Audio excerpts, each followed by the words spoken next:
கர்த்தருடைய பரிசுத்த நாமத்துக்கு மகிமை உண்டாவதாக. இந்த காலை வேளையிலும் தேவ சமூகத்தில் கடந்து வந்திருக்கிற வாஞ்சையோடு கடந்து வந்திருக்கிற அன்பு பிள்ளைகள் அனைவரையும் இயேசுவின் நாமத்தில் நான் உங்களை வாழ்த்துகிறேன். ஆண்டவராகிய தேவன் உங்களை தொடர்ந்து பலப்படுத்தி பாதுகாத்து கொள்வாராக, ஆசீர்வதிப்பாராக. இந்த கால வேளையிலும் தேவ சமூகத்தில் ஒரு சில வசனங்களை வாசித்து நம்ம தியானிக்க போகிறோம். மார்க்கு சுவிசேஷம் 5வது அதிகாரம் 36வது வசனத்தை நாம் வாசிக்கலாம். மார்க்கு 5:36. எல்லாரும் இணைந்து வாசியுங்கள்.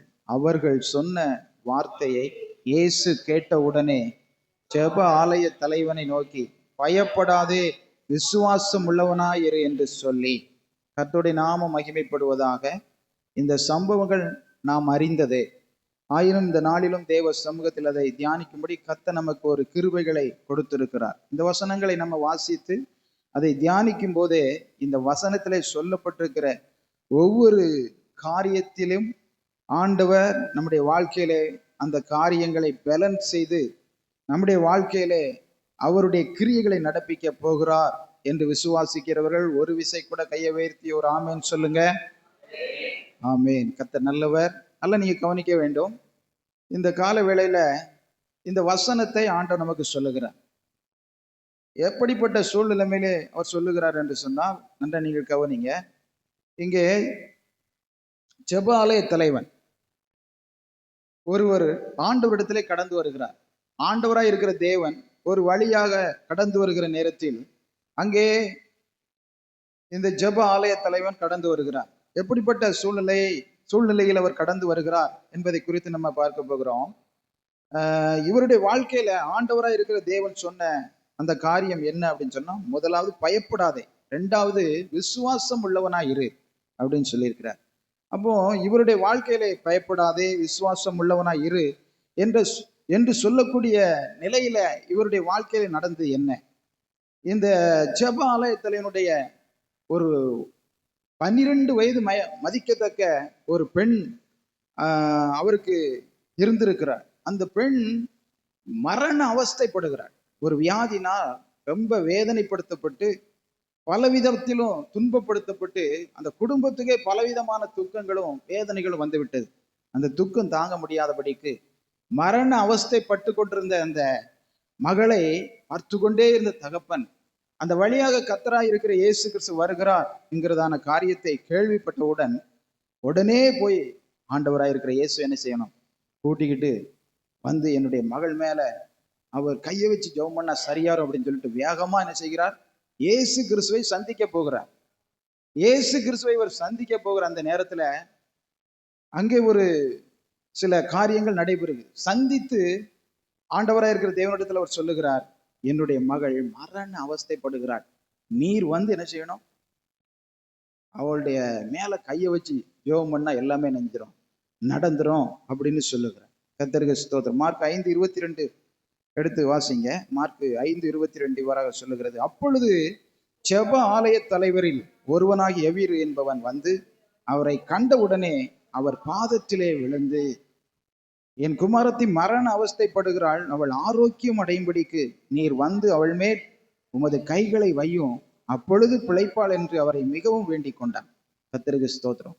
ஆண்டவராய் இருக்கிற இயேசுவை கண்டவுடனே அவன் செய்த முதல் காரியம் என்ன அப்படின்னு சொன்னா, ஆண்டவருடைய பாதத்தில் அப்படியே சரணடைந்து விட்டான். அப்படியே முகங்குப்புற விழுந்து ஆண்டவரை பணிந்து தொழுது கொள்ளுகிறதாக அந்த வசனம் நமக்கு சொல்லுகிறது. நல்லா நீங்க கவனிங்க. அப்படிப்பட்ட சூழ்நிலைமைகள்ல பணிந்து தொழுது கொள்ளுகிற அந்த நேரத்துல சரி வா போவோம் அப்படின்னு சொல்லிட்டு அவனும் சோதரம் நிறைய கூட்டமும் வருகிறது ஆண்டவரோடு கூட. அந்த கூட்டத்தோடு கூட அவர் கடந்து வருகிற நேரத்துல அங்கே ஒரு சில காரியங்கள் நடைபெறுகிறது. அங்கே என்ன நடக்கிறது அப்படின்னு சொன்னா, 12 வருடம் பெரும்பாடுள்ள ஒரு ஸ்திரீ வந்து ஓடி வந்து அவருடைய ஆடை என்ன செய்கிறான், தொடுகிறாள். தொட்ட மாத்திரத்திலே சுகமடைகிறாள். சுகமடைந்த அந்த பெண் சோதரம் ஆரோக்கியம் அடைந்ததை ஆண்டவராய் இருக்கிற தேவன் உணர்ந்தார். அவருடைய சரீரத்திலிருந்து ஒரு வல்லமை பாய்ந்ததை அவரால் உணர முடிந்தது. அதனால அவர் சுற்றிலும் முற்றிலும் பார்த்துட்டு, என்னிடத்திலிருந்து வல்லமை புறப்பட்டது, என்னை தொட்டது யார் அப்படின்னு கேட்கிறார்.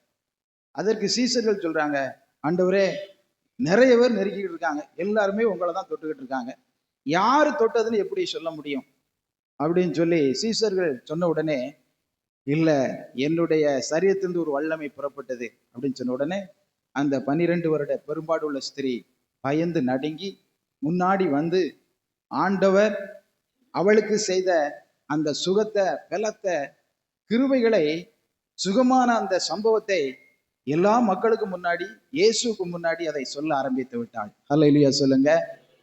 சொல்ல ஆரம்பித்த பொழுதே ஆண்டவராய் இருக்கிற தேவன், மகளே நீ சுகமானாய், சமாதானத்தோடு என்ன செய் போன்னு சொல்லிட்டார். இந்த சம்பவம் எதற்கு அங்கே நடைபெற்றது என்று கர்த்தர் ஒருவரே அறிவார். நல்லா நீங்க கவனிக்கணும். கர்த்தருக்கு ஸ்தோத்திரம் உண்டாவதாக. இப்படிப்பட்ட சூழ்நிலைமையில தான் அந்த எவருங்கிற ஜெப ஆலய தலைவன் கூடவே வருகிறார். மகளுக்கு உடம்பு சரியில்லை, வாங்கன்னு கூட்டிட்டு போன அந்த இடத்துல இப்படிப்பட்ட சம்பவங்கள் நடைபெறுகிறது. கர்த்தருக்கு ஸ்தோத்திரம். இப்படிப்பட்ட பேசிக்கொண்டே இருக்கும்போது அங்கே ஒரு சம்பவம் நடைபெறுகிறது. அந்த சுகமடைந்திருக்கலாம், இயேசுக்கு முன்னாடி நின்று, மக்களுக்கு முன்னாடி நின்று அந்த பெண் பேசி கொண்டிருக்கும் போதே வேகமா அங்கிருந்து ஒருத்தன் ஓடியாரான். ஓடி வந்து சொல்றான், ஆண்டவர் நீங்க வருத்தப்படுத்தான், உங்களுடைய மகள் என்னஞ்சிட்டா மரித்து போய் விட்டாள் என்று சொல்லி சொன்ன போது அந்த ஜெப ஆலயத்தினுடைய வாழ்க்கையில என்ன நடந்திருக்கும்னு நினைக்கிறீங்க? அப்படி ஒரு விதமான ஒரு பதட்டம் அவனுடைய வாழ்க்கையில ஏற்பட்டு விட்டது. அல்ல நீங்க கவரி பதறி போனார். பதட்டமான அந்த சூழ்நிலைமையில நிற்கிற அந்த நேரத்துல தான் ஆண்டவர் என்ன சொல்லுகிறார்? பயப்படாத, பயப்படாத, பயப்படாத, விசுவாசம் உள்ளவனாய் இரு என்கிறார். முதல்ல ஆண்டவராய் இருக்கிற தேவன் அவர் பார்த்து சொன்னது பயப்படாதே. இரண்டாவது என்ன சொல்லுகிறார்? விசுவாசம் உள்ளவனாய் இரு.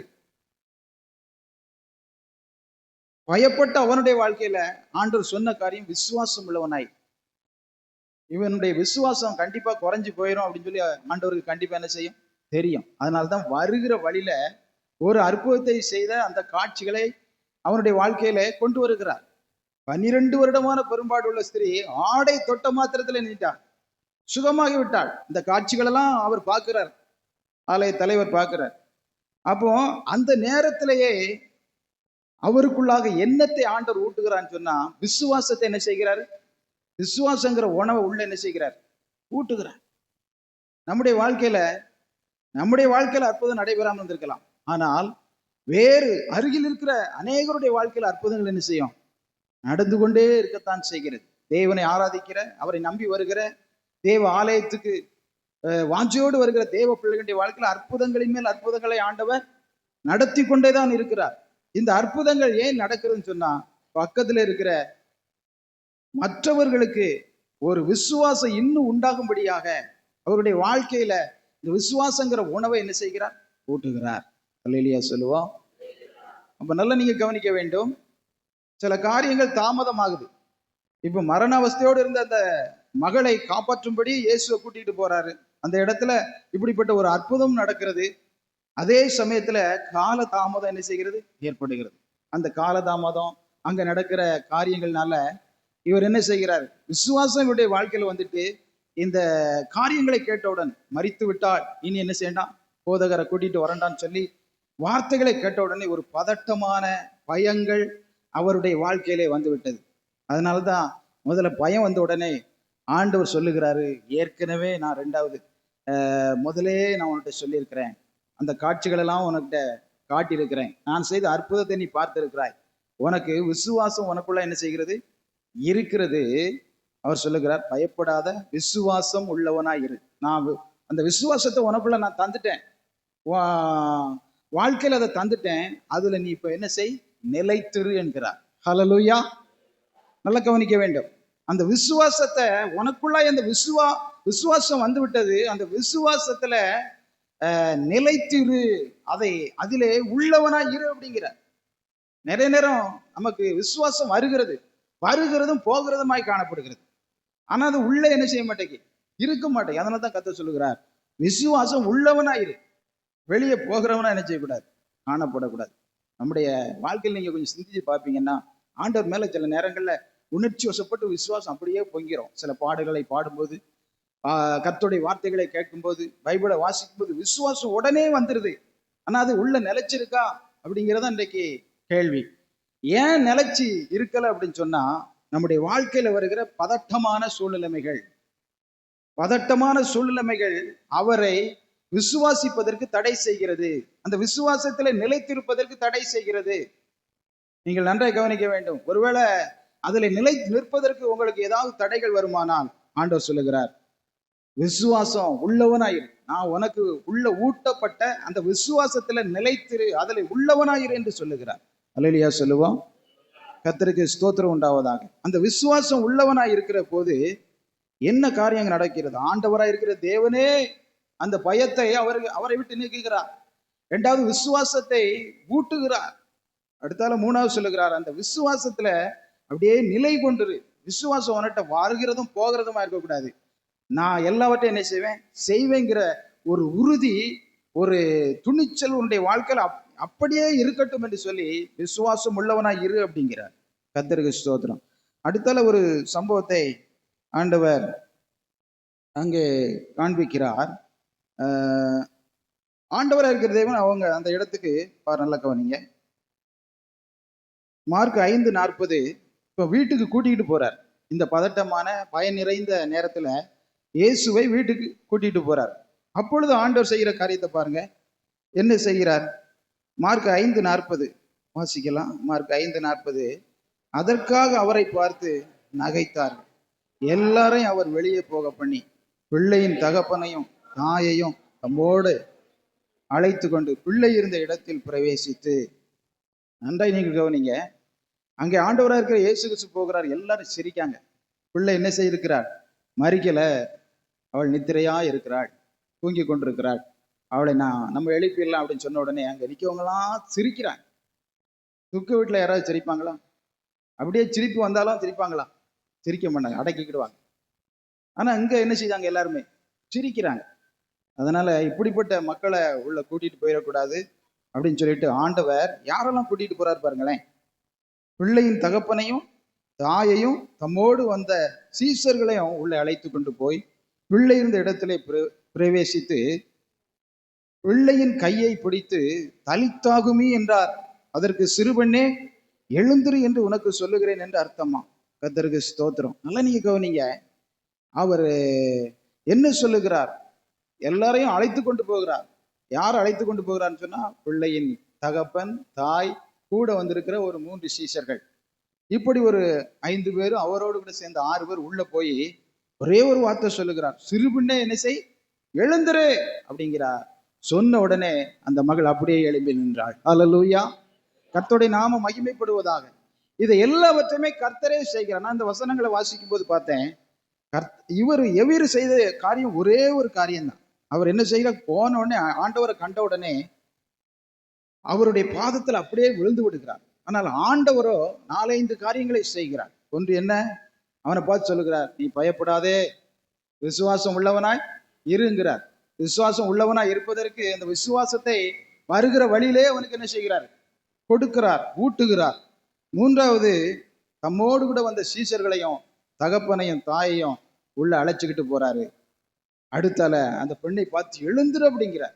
இன்னொரு காரியம் இடையில நடக்கு. அங்க நகைத்தவங்க பாருங்க, அவங்களெல்லாம் இன்னொரு மத்தேயு சுவிசேஷத்துல போடப்பட்டிருக்கிறது, அவர்களை வெளியே விரட்டி விட்டார்கள் என்று சொல்லி வசனத்திலே போடப்பட்டிருக்கிறது. அல்ல நீங்க கவனிங்க. அங்க நகைத்து கொண்டு நின்றார்கள்.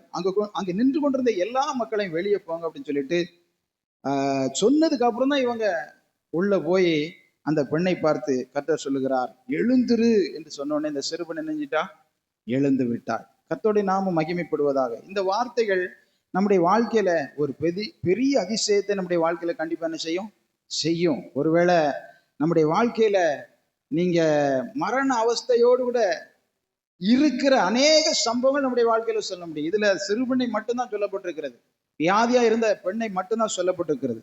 ஆனா அநேக நேரங்கள் விசுவாச பிள்ளைகளா இருக்கிறவங்க, தேவனுக்கு ஊழியம் செய்கிறவங்களுடைய வாழ்க்கையில அனுதினமும் இந்த மரண அவஸ்தை சில நேரங்கள் என்ன செய்கிறது? வரத்தான் செய்கிறது. நமக்கு இந்த பாடம், நமக்கு இந்த கஷ்டமா, நமக்கு இந்த போராட்டமா அப்படிங்கிற நேரத்துல ஆண்டவர் யாரையோ ஒருத்தரை சுட்டி காட்டுவார். இவங்களுக்கு நான் அற்புதம் செய்தேன்னா உனக்கு நான் செய்யாமல் இருப்பேனா என்று சொல்லி விசுவாசத்தை மற்றவர்களுடைய வாழ்க்கையை சுட்டி காட்டி கண்டிப்பாக நம்முடைய ஆண்டவர் நம்மகிட்ட சொல்லத்தான் செய்கிறார். நானும் அதை சில காரியங்களை பார்க்குறேன், இப்படிலாம் அற்புதம் நடந்துகிட்டு இருக்கு. அப்போ நமக்கும் ஒரு அற்புதம் என்ன செய்யும்? நடக்கும். நம்முடைய ஊழியத்துக்கும் ஒரு அற்புதம் என்ன செய்யும்? நடக்கும். நம்முடைய சபைகளில் வருகிற தேவ ஜனங்களுக்கும் ஆண்டவர் ஒரு அற்புதத்தை என்ன செய்வார்? செய்வார். வேதத்தை வாசிக்கிற ஒவ்வொருவருக்கும் ஆண்டவர் அற்புதத்தை செய்வார் என்கிறதார் ஒரு நம்பிக்கையும் விசுவாசமும் நம்முடைய வாழ்க்கையில வருகிறது. ஆண்டவரே இதை செய்கிறார், விசுவாசத்தை ஊட்டுகிறார். பயப்படாதேங்கிறாரு, விசுவாசம் உள்ளவனாயிரு அப்படிங்கிறாரு. அங்கே இருக்கிற கூட இருக்கிற யாரெல்லாம் கூட்டிட்டு போகணும் அவங்கள மட்டும் உள்ள அழைச்சிக்கிட்டு போறாரு. சிறுபெண்ணை பிழைக்க வைக்கிறார். நம்முடைய ஆண்டவர் நம்முடைய வாழ்க்கையில என்னென்ன காரியங்களை அனுமதிக்க வேண்டும் என்று சொல்லி அவருக்கு தெரியும். ஆனால் நீங்களும் நானும் செய்ய வேண்டியது எவ்விரு தலைவன் செய்தது போல அவருடைய பாதத்துல என்ன செஞ்சிட வேண்டியதான்? விழுந்துட வேண்டியதான். அப்படியே நம்ம பாதத்துல விழுவோமா? தேவ சமூகத்தில் அப்படியே முழங்கால் படியிட்டு அவருடைய பாதம் ஒன்றே நமக்கு தஞ்சம். அவரை விட்டா நமக்கு வேற கதி இல்லை, அவரை விட்டா வேற வழி இல்லை. அநேக அற்புதங்கள் அநேகருடைய வாழ்க்கையில நடைபெறுகிறது. எதற்கு தெரியுமா? அவர்களை பார்த்தாவது நம்ம விசுவாசத்துல இன்னும் வளர்ச்சி அடைய வேண்டும் என்பதற்காகத்தான். பொறாமைப்படுவதற்காக மற்றவர்களை அவர் பலப்படுத்தவோ ஆசீர்வதிக்கவோ அற்புதங்களை செய்யவோ இல்லை. அவர்களை பார்த்து நம்ம விசுவாசத்துல வளர்வதற்கு ஆண்டவர் அந்த காரியங்கள் எல்லாம் கண்முன் கொண்டு வந்து நிறுத்துகிறார். ஆனால் நமக்கோ என்ன வருகிறது? பயம் வருகிறது. அந்த பயத்திலையும் கூட கர்த்தர் சொல்லுகிறார், விசுவாசத்தை எத்தனை நேரம் நான் உனக்கு ஊட்டினேன், எத்தனை நேரம் தந்தேன், அந்த விசுவாசத்துல நீ நிலை கொண்டிரு, அந்த விசுவாசம் உள்ளவனா இரு, அது போதும் உன் வாழ்க்கையில, உன் வீட்டுக்கு நான் வாரேன் அப்படின்னு சொல்லிட்டு அங்கே சீசர்களையும் தாயையும் தகப்பனையும் உள்ளே அழைத்து கொண்டு போகிறார். அங்கே இந்த பெண்ணுக்காக யாரெல்லாம் பாரப்படுவார்களோ அவர்கள் மட்டும் உள்ளே நுழைகிறார்கள். அருமையான தேவனுடைய பிள்ளைகளே, உங்க வாழ்க்கையில என்னுடைய வாழ்க்கையிலும் உங்க வீட்டுக்குள்ள நம்ம வீட்டுக்குள்ள யாரை நீங்க அழைச்சிக்கிட்டு போகணும் தெரியுமா? இயேசு கிறிஸ்துவையும் அவருடைய உண்மையான சீசர்கள் அவரை பின்பற்றுகிறவர்கள் மட்டும் உங்க வீட்டுக்கு வந்தா ரொம்ப ஆசீர்வாதம். அந்த வீட்டுல பாரத்தோடு இருக்கிறவங்க உங்க வீட்டுக்கு வந்தா ரொம்ப ஆசீர்வாதம். விசுவாசம் இல்லாதவங்க உங்க வீட்டுல வந்து பல மணி நேரம் பேசி கொண்டிருப்பது வேஸ்ட். விசுவாசம் உள்ளவர்கள், நம்பிக்கை உள்ளவர்கள், கர்த்தர் மேல அசைக்க முடியாத அற்புதங்களை பெற்றவர்கள் உங்க வீட்டுக்குள்ள வந்து கர்த்தருக்கு ஸ்தோத்திரம் வருவார் என்று சொன்னார். இயேசு கிறிஸ்து அங்க ஏற்கனவே வருகிறார். இவங்களெல்லாம் கூட்டிக்கிட்டு வருகிறவர் இயேசு தான். மற்றவர்களை கூட்டிக்கிட்டு வர்றது பிசாசு. இயேசு நல்ல விசுவாசிக்கிறவர்களையும் ஊழியம் செய்கிறவர்களையும் ஆமேன் பாரத்தோடு இருக்கிறவர்களையும் உள்ள கூட்டிகிட்டு வருவார். நம்ம வீட்டுக்கு வருகிறவங்க யார் என்று சொல்லி நீங்க அறிந்து கொள்ள வேண்டும். கர்த்தருக்கு ஸ்தோத்திரம். ஒரு அவிவிசுவாசி வந்தா சீக்கிரமா அவங்கள ரொம்ப நல்ல முறையில பேசிட்டு சீக்கிரம் அனுப்புறது நல்லது. உங்க விசுவாசத்துல வளர்ச்சி அடைவதற்கு யாராவது வந்து பேசிக்கிட்டு இருக்காங்களா? கர்த்தருக்கு ஸ்தோத்திரம். இயேசு அங்க வந்திருக்கிறாரா? அவங்களும் வந்திருக்காங்க, இயேசு வந்திருக்கிறாராங்கிற ஒரு கவனம் நம்முடைய வாழ்க்கையில வர வேண்டும். அருமையான தேவனுடைய பிள்ளைகளை, இயேசு இந்த நாளிலும் நம்முடைய வீட்டுக்குள்ளே வந்திருக்கிறார். இந்த வார்த்தையை கேட்டுக்கொண்டிருக்கிற அன்பு பிள்ளைகளை, உங்க வீட்டுக்கு இயேசு வந்திருக்கிறார். பாரத்தோடு அவரை பின்பற்றுகிறவர்கள் வந்திருக்கிறார்கள். கர்த்தருடைய நாமத்துக்கு ஸ்தோத்திரம். உங்க வாழ்க்கையில ஒரு பெரிய அற்புதத்தை இந்த நாளிலே ஆண்டவர் செய்ய போகிறார். கரம் உயர்த்தி ஆண்டவருக்கு மகிமையாக, என் வாழ்க்கையில ஒரு அற்புதத்தை செய்யும்படி நீங்க வருகிறீங்கப்பா, அதற்காக உமக்கு நாங்கள் நன்றி செலுத்துகிறோம் ஆண்டவர்.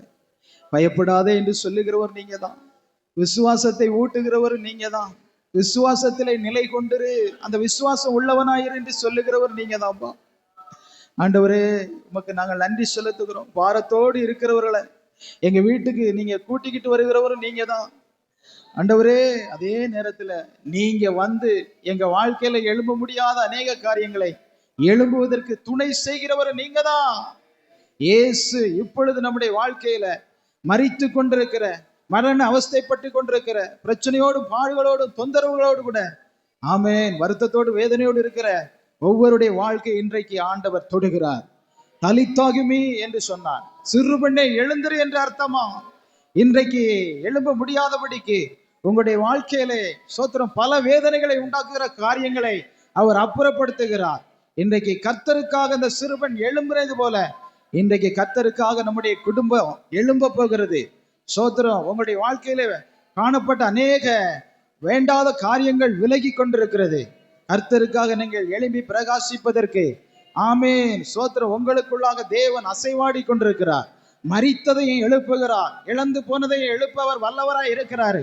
இழந்து போய் விடுவானோ, என் மகள் எனக்கு கிடைக்க மாட்டாளோ என்று சொல்லி வருத்தத்தோடு வேதனையோடும் பயத்தோடு இருந்த எவ்விரு தலைவனுக்கு ஒரு மகிழ்ச்சி உண்டானது. அவள் எழும்பினாள். இன்றைக்கு உங்க வாழ்க்கையில ஒரு அதிசயம் எழும்புகிறது, ஒரு அற்புதம் எழும்புகிறது. கரங்களை உயர்த்தி ஆண்டவருக்கு நீங்க நன்றி செலுத்துங்க. கரங்களை தட்டி ஆண்டவருக்கு நாம் நன்றி செலுத்துவோம். ஒரு அற்புதம் என் வாழ்க்கையில எழும்பி வருகிறது, ஒரு அதிசயம் என் வாழ்க்கையில எழும்பி வருகிறது. நான் கர்த்தரை விசுவாசிக்கிறேன், பயப்பட மாட்டேன், கலங்க மாட்டேன், திகைக்க மாட்டேன். என்னோடு கூட இயேசு வந்திருக்கிறார். என்னுடைய வீட்டுல எப்போதுமே இயேசு இருக்கிறார். அதனால அதிசயம் நடந்து கொண்டேதான் இருக்கும், அற்புதம் நடந்து கொண்டேதான் இருக்கும். ஹல்லேலூயா, ஹல்லேலூயா, ஹல்லேலூயா, ஹல்லேலூயா. உமக்கே நாங்கள் நன்றி செலுத்துகிறோம். எங்கள் அன்பின் ஆண்டவரே, பரலோகத்தின் பிதாவே, உமக்கு நன்றி அப்பா. அருமையான வார்த்தைகளை நீ எங்களுக்கு இந்த காலை வேளையில் நீ தந்தபடி நான் ஸ்தோத்திரம். எழும்ப வேண்டிய காரியங்களை எழும்ப பண்ணுகிற தேவன் நீங்க ஒருவர் தான் ஆண்டவரே. அதற்கு நாங்கள் செய்ய வேண்டிய ஒரே ஒரு காரியம், உம்முடைய பாதத்தில் விழுந்து எல்லாவற்றையும் நீங்க பார்த்து கொள்வீங்கிற ஒரு மனநிலை நீர் இந்த கால வேளையில தந்ததற்காக ஸ்தோத்திரம். யெகோவா ஈரே, எல்லாவற்றையும் நீங்க பார்த்து கொள்வீங்க. இழந்து போக நினைக்கிறதையும் மறித்து கொண்டு இருக்கிறதையும் எங்க வாழ்க்கையில பிழைக்க பண்ணி கொண்டிருக்கிற தேவன், எங்கள் மத்தியில நீர் அசைவாடி கொண்டிருக்கிற கிருபைகளுக்காக ஸ்தோத்திரம் ஆண்டவரே. நன்றியோடு நாங்கள் துதிக்கிறோம். வார்த்தையினாலே நாங்கள் தொடர்ந்து ஜெயமுள்ள வாழ்க்கை வாழ போகிறோங்கிற விசுவாசத்தோடு உடைய சமூகத்திலே பணிந்து தொழுது கொள்கிறோம். தொடர்ந்து எங்களை நடத்துங்க, ஆசீர்வதிங்க. கிருபை அனைவரோடு கூட இருப்பதாக எங்கள் ஆண்டவர் இயேசு கிறிஸ்துவின் நாமத்தில் ஜெபிக்கிறோம் எங்கள் நல்ல பிதாவே.